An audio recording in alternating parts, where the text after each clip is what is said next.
Krispy Kreme saw double-digit sales growth in the fourth quarter in the U.S. and Canada and overseas. Margins also rose 290 basis points in the U.S. and Canadian segment. The company did serve up a full-year profit outlook for this year that was slightly below some analyst estimates.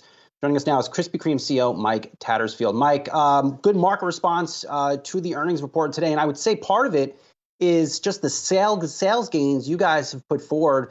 Where are you seeing some of these sales gains the strongest right now? If you think about the business transformation that we've done, Brian, has been pretty phenomenal, right? You took a slow growth business, which was capital intensive, primarily a legacy franchise business in the US. We flipped it around to a high growth, top line and bottom line focused, very capital efficient as we really run a global omni-channel model. And what that means is we really leverage our hot light shops and then get fresh donuts out in a hub and spoke daily.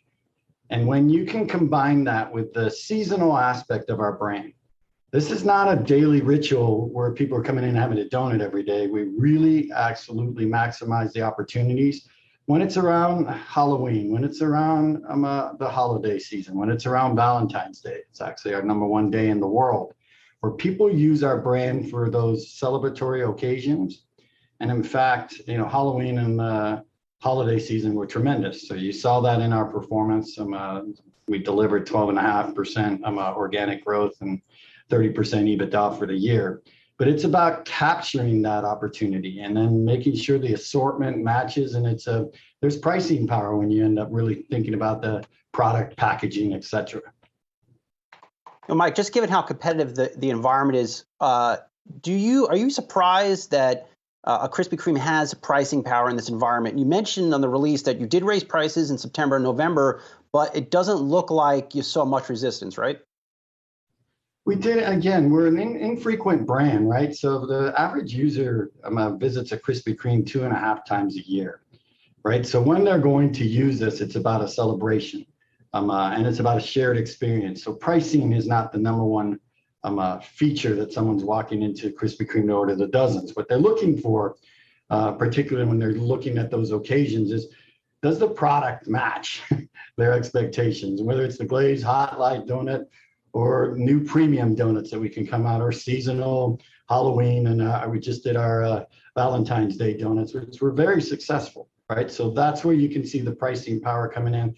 But more importantly, when we really do this hub and spoke, because we only have 400 hot light shops in the world, and it's getting to 10,000 points of access, right? So it's how do we do that fresh every day? And that's the #1 attribute that customers continue to look for, because the #1 complaint we've always had for Krispy Kreme's history is, how do I get to you? So figuring out a model that we did, which is use points of access, grocers and convenience shops where we can deliver on a daily basis. You get the point of access that way as long as you can continue to make it fresh and exceptional. Pricing happens when you can deliver against that. Hey, Mike, it's Julie here. What you're talking about, of course, to our point about pricing, costs, right? You got to get people into those stores. You got to get the real estate, right? Secure the real estate, construction, et cetera, et cetera. So you guys are doing this expansion, but you're also talking about expanding margins. So talk to me, is all of that coming through price increases that you're going to get that margin expansion? So the majority of what you're seeing, so we call these points of access, right? We laid out 10,000 points, and actually we even introduced that we see a 50,000 points of access. We're not building that many shops. So it's those incremental drops that we actually drive from our hubs to the what we call a delivered fresh daily, to a grocer in a cabinet or in a tower. That's where you see this incrementality, that each spoke, which is what we call, if you're in one grocer, you have one spoke attached to that, you could have 10 grocers, that would be 10 spokes.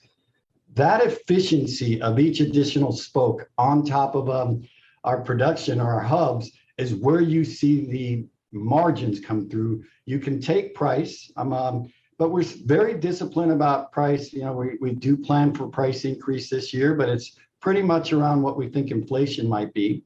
And then we can get the premiumization of the business.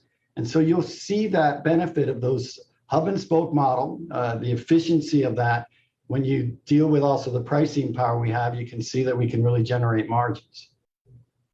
Mike, I've started to navigate outside my home, and I stumbled upon your new Times Square location. It's pretty grand. How many more of those locations do you want to open up? You know, the first one we opened up in New York is pretty amazing. If you get a chance to do it, if you're in New York, a visit, you'll get an idea of the power of the brand that we're so vibrant today and what we see. We see a couple more opportunities on a global basis, but not significant.